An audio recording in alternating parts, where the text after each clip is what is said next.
जिनकी आकृति अतिशय शांत है, जो शेष नाग की शैया पर शयन करते हैं, जिनकी नाभि में कमल है, जो देवताओं के भी ईश्वर और संपूर्ण जगत के आधार हैं, जो आकाश में सदृश्य सर्वत्र व्याप्त हैं, नील मेघ के समान जिनका वर्ण है, अतिशय सुंदर जिनके संपूर्ण अंग हैं, जो योगियों द्वारा ध्यान करके प्राप्त किए जाते हैं, जो संपूर्ण लोकों के स्वामी हैं, जो जन्म मरण के भय का नाश करने वाले हैं, ऐसे लक्ष्मीपति कमल नेत्र भगवान विष्णु को मैं सिर से प्रणाम करती हूँ। ओम नमो भगवते वासुदेवाय नमः। ओम नमः शिवाय। प्रिय भक्तगणों, आज माघ माह शुक्ल पक्ष की जया एकादशी का व्रत है, जिसे भौम एकादशी भी कहते हैं। शास्त्रों में इस प्रकार का वर्णन आता है कि जया एकादशी का व्रत धारण करने वाले भक्तों को समस्त प्रकार के वायक वाच मानसिक पाप कर्मों से मुक्ति मिल जाती है, अनंत गुना पुण्य फल की प्राप्ति होती है। व्रत धारण करने वाले की माता पिता की तरफ से 10 पीढ़ियों का उद्धार होता है। इस व्रत के प्रभाव से भगवान विष्णु की कृपा प्राप्त होती है, साथ ही पितरों का भी आशीर्वाद बरसता है। इसलिए शास्त्रों में जया एकादशी का व्रत अत्यंत श्रेष्ठ माना जाता है। इस दिन भगवान श्री कृष्ण के माधव रूप की पूजा की जाती है। प्रिय भक्तगणों, इस एकादशी व्रत के महत्व के बारे में पद्म पुराण में बताया गया है कि इस दिन व्रत करने वाले तथा श्री हरि का गुणगान कथा सुनने वाले पढ़ने वालों को कभी भी भूत पिशाच की योनि प्राप्त नहीं होती। इस व्रत में उपवासक को अग्निष्टोम यज्ञ के तुल्य फल की प्राप्ति होती है तथा वे तुरंत सुखी हो जाते हैं, सभी पाप नष्ट हो जाते हैं। कथा श्रवण मात्र से भूत पिशाच जैसे योनियों में नहीं भटकना पड़ता। मनुष्य को मृत्यु के बाद परम मोक्ष की प्राप्ति होती है। जया अर्थात विजय दिलाने वाली एकादशी, और भक्तगण अगर इस दिन जया एकादशी की कथा का श्रवण करते हैं या पढ़ते हैं तो भी उनका कल्याण निश्चित ही है। तो प्रिय भक्तगणों, आज आप सब सुनेंगे परम सुखदायी जया एकादशी की व्रत कथा। साथ ही आप सभी भक्तगण भगवान विष्णु से मंगल कामना करते हुए कमेंट में जय श्री कृष्णा राधे राधे जरूर लिखें। जया एकादशी व्रत कथा के अनुसार एक बार धर्मराज युधिष्ठिर भगवान श्री कृष्ण से बोले, हे भगवान, हे माधव, आपने माघ माह के कृष्ण पक्ष की शर्तिला एकादशी का अत्यंत सुंदर वर्णन किया है। आप स्वदेज, अंडज, उद्र और जरायुग चारों प्रकार के जीवों के उत्पन्न, पालन तथा नाश करने वाले हैं। अब आप कृपा करके माघ शुक्ल एकादशी का वर्णन कीजिए। इसका क्या नाम है, इसके व्रत की क्या विधि है और इसमें कौन से देवता की पूजा की जाती है। भगवान श्री कृष्ण कहने लगे, हे राजन, इस एकादशी का नाम जया एकादशी है। इसका व्रत करने से मनुष्य ब्रह्म हत्या आदि पापों से छूटकर मोक्ष को प्राप्त होता है तथा इसके प्रभाव से भूत पिशाच आदि योनियों से मुक्ति हो जाती है। इस प्रकार को विधि करना चाहिए। अब मैं तुमसे पद्म पुराण में वर्णित इसकी महिमा की एक कथा सुनाता हूँ। हे राजन, देवराज इंद्र स्वर्ग में राज किया करते थे और अन्य सब देवतागण सुखपूर्वक स्वर्ग में रहा करते थे। एक समय इंद्र अपनी इच्छा के अनुसार नंदन वन में अप्सराओं के साथ विहार कर रहे थे और गंधर्व गान कर रहे थे। उन गंधर्वों में प्रसिद्ध पुष्पदंत तथा उसकी कन्या पुत्रवती और चित्रसेन तथा उसकी स्त्री मालिनी भी उपस्थित थे। साथ ही मालिनी का पुत्र पुष्पवान और उसका पुत्र मूल्यवान भी उपस्थित थे। पुष्पवती गंधर्व कन्या मूल्यवान को देखकर उस पर मोहित हो गई और मूल्यवान पर कामवान चलाने लगी। उसने अपने रूप, लावण्य और हाव भाव से मूल्यवान को अपने वश में कर लिया। हे राजन, वह पुष्पवती अत्यंत ही सुंदर थी। उसी समय इंद्र को प्रसन्न करने के लिए गान करने हेतु पुष्पवती और मूल्यवान वहां उपस्थित थे, परंतु परस्पर मोहित हो जाने के कारण उनका चित्त भ्रमित हो गया था। इनके ठीक प्रकार से ना गाने तथा स्वर ताल ठीक ना होने से इंद्र इनके प्रेम को समझ गए और उन्होंने इसमें अपना अपमान समझकर उनको श्राप दे दिया। इंद्र ने कहा, हे मूर्खों, तुमने मेरी आज्ञा का उल्लंघन किया है, इसलिए तुम्हारा अधिकार है। अब तुम दोनों स्त्री पुरुष के रूप में मृत्यु लोक में जाकर पिशाच रूप धारण करो और अपने कर्म का फल भोगो। इंद्र का ऐसा शाप सुनकर वे अत्यंत दुखी हुए और पिशाच बनकर हिमालय पर्वत पर दुखपूर्वक अपना जीवन व्यतीत करने लगे। उन्हें गंधरस तथा स्पर्श आदि का कुछ भी ज्ञान नहीं था। वहाँ उनको महान दुख मिल रहे थे। उन्हें एक क्षण के लिए भी निद्रा नहीं आती थी। उसी जगह अत्यंत शीत था, इससे उनके रोंगटे खड़े रहते और मारे शीत के दांत बसते रहते। एक दिन पिशाच ने अपनी स्त्री से कहा कि पिछले जन्म में हमने ऐसा कौन सा पाप किया था जिससे हमको यह दुखदायी पिशाच योनि प्राप्त हुई। इस पिशाच योनि से तो नरक के दुख सहने ही उत्तम है, अतः हमें अब किसी प्रकार का पाप नहीं करना चाहिए। इस प्रकार विचार करते हुए वे अपना दिन व्यतीत कर रहे थे। दैवी योग से तभी माघ मास में शुक्ल पक्ष की जया नामक एकादशी आई। उस दिन उन्होंने कुछ भी भोजन नहीं किया और ना कोई पाप कर्म किया, केवल फल फूल खाकर ही दिन व्यतीत किया और सायं काल के समय महान दुख से पीपल के वृक्ष के नीचे बैठ गए। उस समय सूर्य भगवान अस्त हो रहे थे। उस रात को अत्यंत ठंड थी, इस कारण वे दोनों शीत के मारे अति दुखी होकर मृतक के समान आपस में चिपटेक भी नहीं आई। हे राजन, जया एकादशी उपवास और रात्रि के जागरण से दूसरे दिन प्रातः होते ही उनकी पिशाच योनि छूट गई। अत्यंत सुंदर गंधर्व और अप्सरा की देह धारण कर सुंदर वस्त्र आभूषण से अलंकृत हो उन्होंने स्वर्ग लोक को प्रस्थान किया। उस समय आकाश में देवता उनकी स्तुति करते हुए पुष्प वर्षा करने लगे। स्वर्ग लोक में जाकर उन दोनों ने देवराज इंद्र को प्रणाम किया। इंद्र उनको पहले रूप में देखकर अत्यंत आश्चर्यचकित हुआ और पूछने लगा कि तुमने अपनी पिशाच योनि से किस तरह छुटकारा पाया, सो सब बताओ। माल्यवान विष्णु की कृपा और जया एकादशी के व्रत के प्रभाव से ही हमारा पिशाच देह छूटा है। तब इंद्र बोले कि हे माल्यवान, भगवान की कृपा और एकादशी का व्रत करने से न केवल तुम्हारी पिशाच योनि छूट गई वरन हम लोगों के भी वंदनीय हो गए हो, क्योंकि विष्णु और शिव के भक्त हम लोगों के वंदनीय हैं। अतः आप धन्य हैं, आप पुष्पवती के साथ जाकर विहार करो। श्री कृष्ण कहने लगे, हे राजन, हे युधिष्ठिर, इस जया एकादशी के व्रत से बुरी योनि छूट जाती है। जिस मनुष्य ने इस एकादशी का व्रत किया उसने मानो सब यज्ञ तप जप दान आदि कर लिया। जो मनुष्य जया एकादशी का व्रत करते हैं वे अवश्य ही 1000 वर्ष तक स्वर्ग में वास करते हैं। तो एक बार प्रेम से बोलिए विष्णु भगवान की जय, एकादशी माता की जय। ओम नमः शिवाय। हे विष्णु भगवान, जिस प्रकार आपने पुष्पवती और माल्यवान का कल्याण किया उस प्रकार अपने सभी भक्तों का कल्याण करना। कथा कहानी कहने वाले और सुनने वाले और हुंकारा भरने वाले सभी भक्तों को पुण्य फलों की प्राप्ति कराना। ओम जय जगदीश हरे। हरे कृष्णा। प्रिय भक्तगणों, अब आप श्रवण करेंगे एकादशी व्रत में सुनी जाने वाली भगवान विष्णु की दूसरी कथा। एक बार देवी सत्यभामा ने देवी रुक्मणी से पूछा कि दीदी, क्या आपको मालूम है कि श्री कृष्ण जी बार बार द्रौपदी से मिलने क्यों जाते हैं? ऐसे कोई अपनी बहन के घर बार बार मिलने थोड़ी जाता है। मुझे तो लगता है कुछ गड़बड़ है। ऐसा क्या है जो बार बार द्रौपदी के घर जाते हैं? तो देवी रुक्मणी ने कहा, बेकार की बातें मत करो, यह बहन भाई के पवित्र बंधन है। जाओ जाकर अपना काम करो। प्रिय भक्तों, भगवान श्री कृष्ण सब कुछ समझ गए और कहीं जाने लगे। तो देवी सत्यभामा ने पूछा, प्रभु आप कहाँ जा रहे हैं? तो ठाकुर जी ने कहा, मैं द्रौपदी के घर जा रहा हूँ। अब तो सत्यभामा जी और बेचैन हो गई और तुरंत देवी रुक्मणी से बोली, देखो दीदी, फिर वह द्रौपदी के घर जा रहे हैं। श्री कृष्ण जी ने कहा, क्या तुम भी हमारे साथ चलना चाहोगे? अब क्या था, सत्यभामा जी फौरन तैयार हो गई और देवी रुक्मणी से बोली, दीदी आप भी मेरे साथ चलो और द्रौपदी को ऐसा मजा चखा के आएंगे कि वह जीवन भर याद रखेगी। देवी रुक्मणी भी तैयार हो गई। जब दोनों देवियां द्रौपदी के घर पहुंची तो देखा कि द्रौपदी अपने केश संवार रही थी। जब द्रौपदी केश संवार रही थी तो भगवान श्री कृष्ण ने पूछा, द्रौपदी क्या कर रही हो? तो द्रौपदी बोली, हे नारायण, मैं केश संवार के अभी आई। तो भगवान बोले, तुम क्यों अपना केश संवार रही हो? तुम्हारी दो भाभियाँ आई हैं, यह तुम्हारे केश संवारें। फिर श्री कृष्ण जी ने देवी सत्यभामा से कहा, तुम जाओ और द्रौपदी के सिर में तेल लगाओ। देवी रुक्मणी, तुम जाकर द्रौपदी की चोटी करो।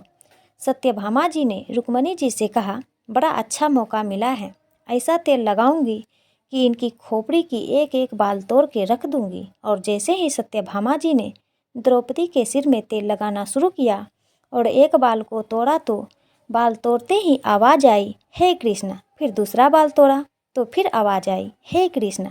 फिर तीसरा बाल तोड़ा तो फिर आवाज़ आई, हे कृष्ण। सत्यभामा जी को समझ नहीं आया और देवी रुक्मणी से पूछा, दीदी आखिर ऐसी क्या बात है कि द्रौपदी के मस्तक में जो भी बाल तोड़ती हूँ तो कृष्ण का नाम क्यों निकल आता है? तो रुक्मणी जी बोली, मैं तो नहीं जानती। पीछे से भगवान बोले, देवी सत्यभामा, तुम देवी रुक्मणी से पूछ रही थी ना कि मैं दौड़ दौड़ कर इस द्रौपदी के घर क्यों आता हूँ? क्योंकि पूरे भूमंडल पर, पूरी पृथ्वी पर कोई संत, कोई साधु, कोई सन्यासी, कोई तपस्वी, कोई साधक, कोई उपासक ऐसा नहीं हुआ जिसने एक दिन में 3.5 करोड़ बार मेरा नाम लिया हो। और द्रौपदी केवल ऐसी हैं जो एक दिन में 3.5 करोड़ बार मेरा नाम लेती हैं। प्रतिदिन स्नान करती हैं, इसलिए इसके हर रोम में कृष्ण नजर आता है और इसलिए मैं रोज इसके पास आता हूँ। इसे कहते हैं स्नान, जो देवी द्रौपदी प्रतिदिन किया करती हैं। हम रोज जो सुगंधित पदार्थ तेल लगाकर अपने तन को स्वच्छ कर लेते हैं, उसको केवल नहाना कहते हैं। स्नान का मतलब है हमारे शरीर में 3.5 करोड़ रोम छिद्र हैं। जब मनुष्य 3.5 करोड़ बार भगवान का नाम ले लेता है, तब जीवन में एक बार उसका स्नान हो जाता है। उसको कहते हैं स्नान। जय श्री कृष्णा, हरे कृष्णा, ओम नमो भगवते वासुदेवाय नमः। अब आप सब श्रवण करेंगे मोक्ष प्रदान करने वाली भगवान विष्णु की तीसरी कथा। किसी नगर में एक लकड़हारा रहता था। लकड़हारा पूरे दिन लकड़ियाँ काटता, किंतु इतने कठोर परिश्रम के बावजूद भी उसे आधा पेट भोजन ही मिल पाता था। एक दिन उसकी मुलाकात एक फकीर से हुई।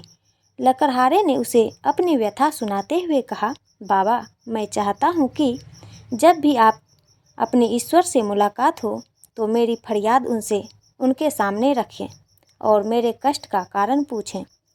कुछ दिन बाद उसे वही फकीर मिला। लकड़हारे ने उसे अपनी फरियाद की याद दिलाई तो उसने कहा कि ईश्वर ने बताया, तुम्हारी उम्र 60 साल की है, तुम्हारे भाग में पूरे जीवन के लिए बस 5 बोरी अनाज है, इसलिए वह तुम्हें थोड़ा थोड़ा अनाज देगा।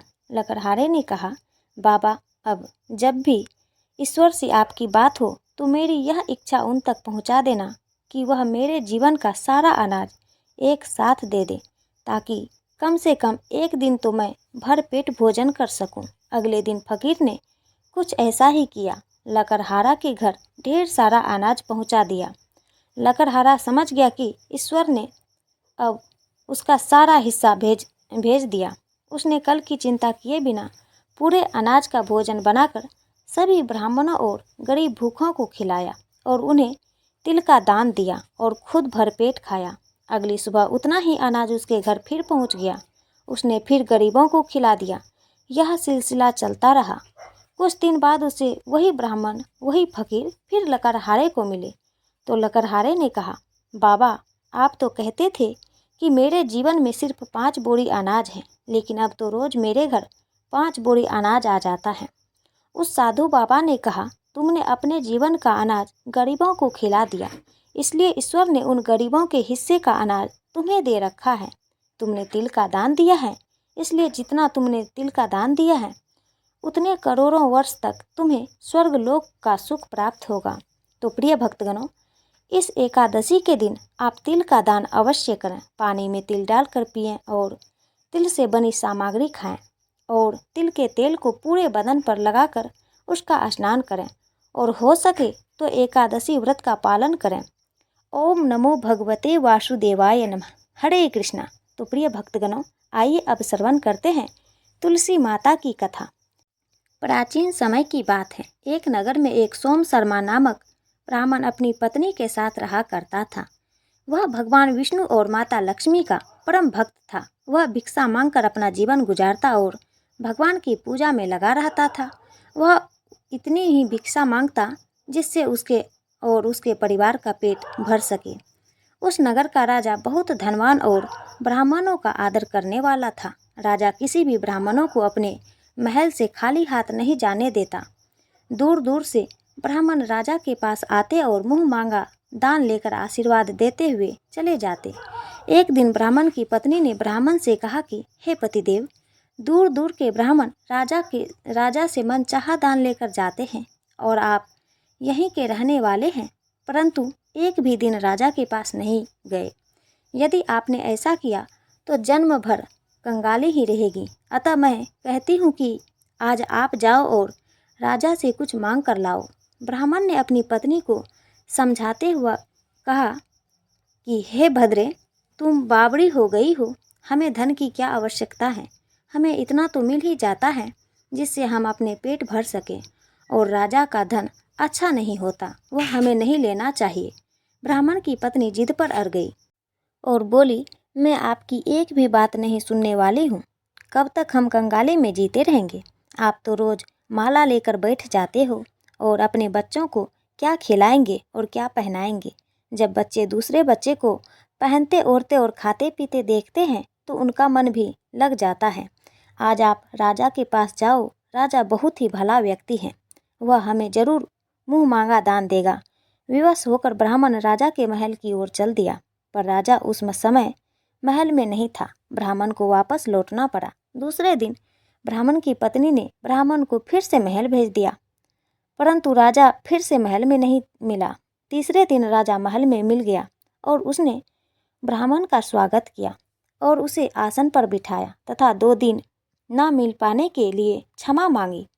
राजा ने कहा, हे ब्राह्मण देव, मैं आपकी क्या सेवा कर सकता हूँ? ब्राह्मण ने कहा, हे राजन, जो मैं मांगूँ वह आप दे सकेंगे? राजा ने कहा, हाँ कहिए, मैं आपकी क्या सेवा कर सकता हूँ? ब्राह्मण ने निवेदन किया, महाराज, मैं कुछ और चाहता नहीं, बस आप मुझे अपने पसीने की कमाई से 4 पैसे दान में दे दीजिए। ब्राह्मण की बात सुनकर राजा चौंक गया और सोचने लगा, खजाने में बहुत सारा धन पड़ा है, पर मेरे मेहनत की 1 कौड़ी भी नहीं है। राजा ने ब्राह्मण से कहा, हे ब्राह्मण देव, आप मुझे 1 दिन का समय दें, मैं कल आपको आपका मुँह मांगा दान दे दूँ।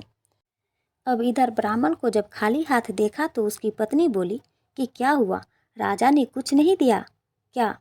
ब्राह्मण बोला, राजा ने कल देने के लिए कहा है। ब्राह्मण की पत्नी सोचने लगी, शायद उन्होंने बहुत सारा धन मांगा होगा और राजा को इसकी व्यवस्था करने में समय लग रही होगी, इसलिए कल बुला रहे हैं। अब दूसरी ओर राजा अपने राजसी कपड़े बदलकर फटे पुराने कपड़े पहने और मजदूर जैसा भेष बना लिया। जब राजा की पत्नी ने देखा और कारण पूछा तो राजा ने सब कुछ बताया। रानी बोली, मैं भी आपके साथ चलूंगी। राजा हाँ कहने पर उस दान के धन में सम्मिलित होने के लिए रानी भी खुशी खुशी साड़ी पहनकर तैयार हो गई। इस प्रकार राजा रानी मजदूर की तलाश में शहर निकले। लुहार के मोहल्ले में जाकर राजा ने आवाज़ लगाई, अरे भाई, क्या किसी को मजदूर चाहिए? आखिर में एक लुहार ने उन्हें बुला लिया, जो फल पर फाल चढ़ाने की तैयारी कर रहा था। उसने राजा से कहा, देखो, तुम्हें पहले खलाद उड़नी पड़ेगी और जब आग आ जाए उसके बाद घन पीटना होगा। फिर रानी की ओर देखकर कहा कि तुम्हें कुएं से पानी निकालकर हौदी भरनी पड़ेगी और कोयले वाले घर से कोयला लेकर भट्ठी में डालना होगा। तुम दोनों को दिन भर में 2-2 आने मिलेंगे। अब काम पसंद हो तो बोलो, नहीं तो अपना रास्ता नापो। राजा रानी लोहार के बताए काम को करने लगे। राजा लोहा पीटने लगा, लेकिन उससे ठीक से काम नहीं हो पा रहा था। लोहार नाराज होकर राजा को ठीक से काम करने के लिए कहा। राजा जैसे तैसे अपना काम करने लगा। रानी भी कुएं से पानी भर कर लाने लगी। रानी के हाथ में फफोरे पड़ गए। किसी तरह बड़ी कठिनाई से उसने पानी का हौदा भरा। उसके बाद रानी कोयला लाकर भट्ठी में डालने लगी। कोयला भरने से रानी के गोरे हाथ और कपड़े काले हो गए। भट्ठी में आग आने पर लुहार ने फाल भट्टी में से निकालकर हल पर लगाए और एक घन अपने हाथ में लेकर और एक घन राजा के हाथ में देकर कहा, देखो, बारी बारी से इस पर पटकना है और हाथ इधर उधर ना जाए। राजा जोर जोर से घन पटकने लगा, लेकिन उसका निशाना ठीक नहीं बैठता था। कभी घन फाल से नीचे गिरता था, कभी हल पर। मजदूर का यह हाल देखकर लुहारी बड़बड़ाता हुआ आई और लुहार से कहने लगी, तुमने कहाँ से नौसिखा मजदूर को काम पर लाया है? इससे काम भी नहीं होता, यह काम बनाने के बजाय काम बिगाड़ रहा है। राजा रानी उन दोनों की फटकार सुनते सुनते अपना काम मन लगाकर करते रहे। घन पटक पटक राजा का शरीर पसीने से तरबतर हो गया। जोर जोर से सांसें चलने लगी। रानी भी पानी भरते भरते कोयला झोंकते झोंकते थक कर चूर हो गई। दोनों ने पूरे दिन बहुत ही मेहनत की। लोहार ने रानी को 2-2 पैसे दिए, जिसे वह प्रसन्नता के साथ लेकर महल में आ गए। आज उन्हें पता चला कि मेहनत की कमाई कैसी होती है। राजा ने 4 पैसे अलग रख दिए और अगले दिन ब्राह्मण को बुलाकर उसे दे दिए। ब्राह्मण राजा को आशीर्वाद देकर घर लौटा और ब्राह्मणी से कहा, लो, मैं राजा के यहाँ से दक्षिणा लेकर आया हूँ।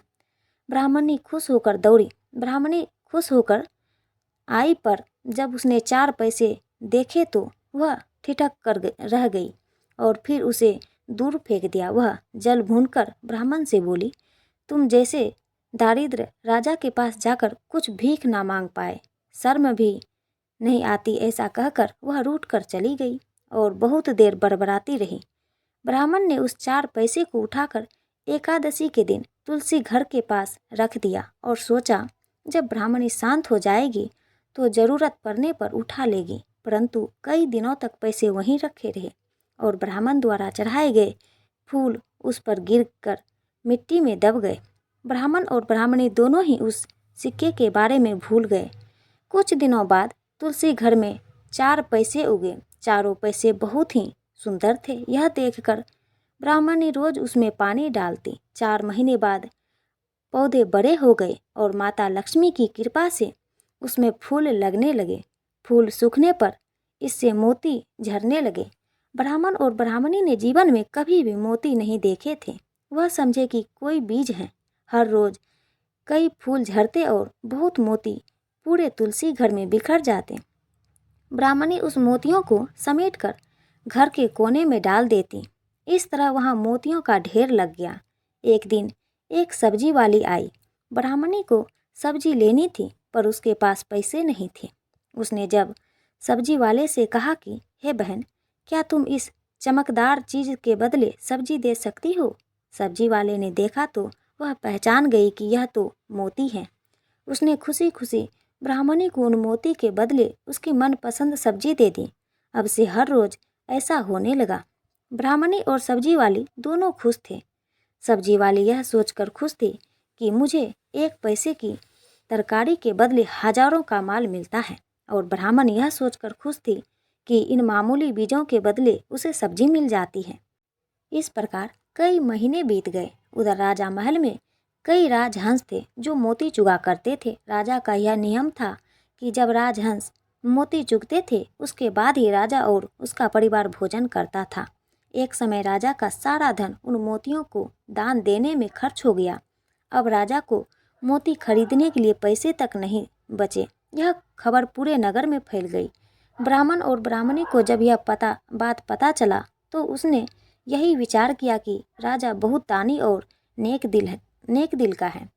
उसने अपना सब कुछ दान कर दिया, यहाँ तक कि शायद उसके पास खाने को भी कुछ नहीं है। ऐसी हालत में हमें उन लोगों की सहायता करनी चाहिए।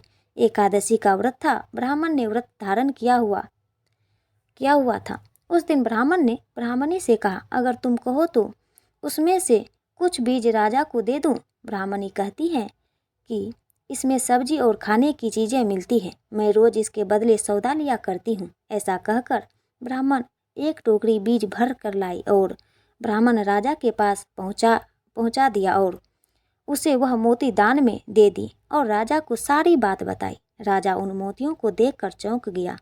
उसने मोती राजहंस को दिए। राजहंस उन्हें चुगने लगे। यह देखकर राजा ने ब्राह्मण से कहा, हे ब्राह्मण देव, एक एक मोती सैकड़ों रुपए का है। सच बताइए, आपके पास इतने मोती कहाँ से आए? ब्राह्मण बोला, महाराज, ऐसे बीज तो हमारे घर पर बहुत हैं। और राजा को पूरी बात बताई। राजा अपने मंत्रियों के साथ ब्राह्मण के घर पहुँचे और उस चारों पैसों को देखा तो वह 4 पेड़ कुछ और नहीं तुलसी के थे। तुलसी के पेड़ में मोती झर रहे थे। जब राजा ने गहनता से इस बात की पूछताछ की तो उन सिक्कों वाली बात सामने आई। जब तुलसी के पेड़ को देखा तो उसकी जड़ के पास वही सिक्के चिपके हुए थे। अब ब्राह्मण ब्राह्मणी को पता चला कि उसके पास तो करोड़ों की दौलत है, जिसे वह साधारण बीज समझते थे। ब्राह्मण ने सोचा कि मेरे लिए किस काम का है। ऐसा सोचकर ब्राह्मण ने सारे मोती राजा को दान में दे दिए। यह सारा वृतांत क्षीर सागर में बैठे भगवान विष्णु और माता लक्ष्मी देख रहे थे। भगवान विष्णु ने कहा, हे लक्ष्मी, आपने देखा तुलसी, लक्ष्मी और मेरी पूजा करने से उस ब्राह्मण को कितना पुण्य फल मिला। अब उसे और उसके परिवार को अंत में वैकुंठ की प्राप्ति होगी। वह सभी पापों से मुक्त होकर धन धान्य से परिपूर्ण हो जाता है और सुखपूर्वक जीवन व्यतीत करता है। तो प्रेम से बोलिए तुलसी मैया की जय। ओम श्री लक्ष्मीपति विष्णु भगवान की जय।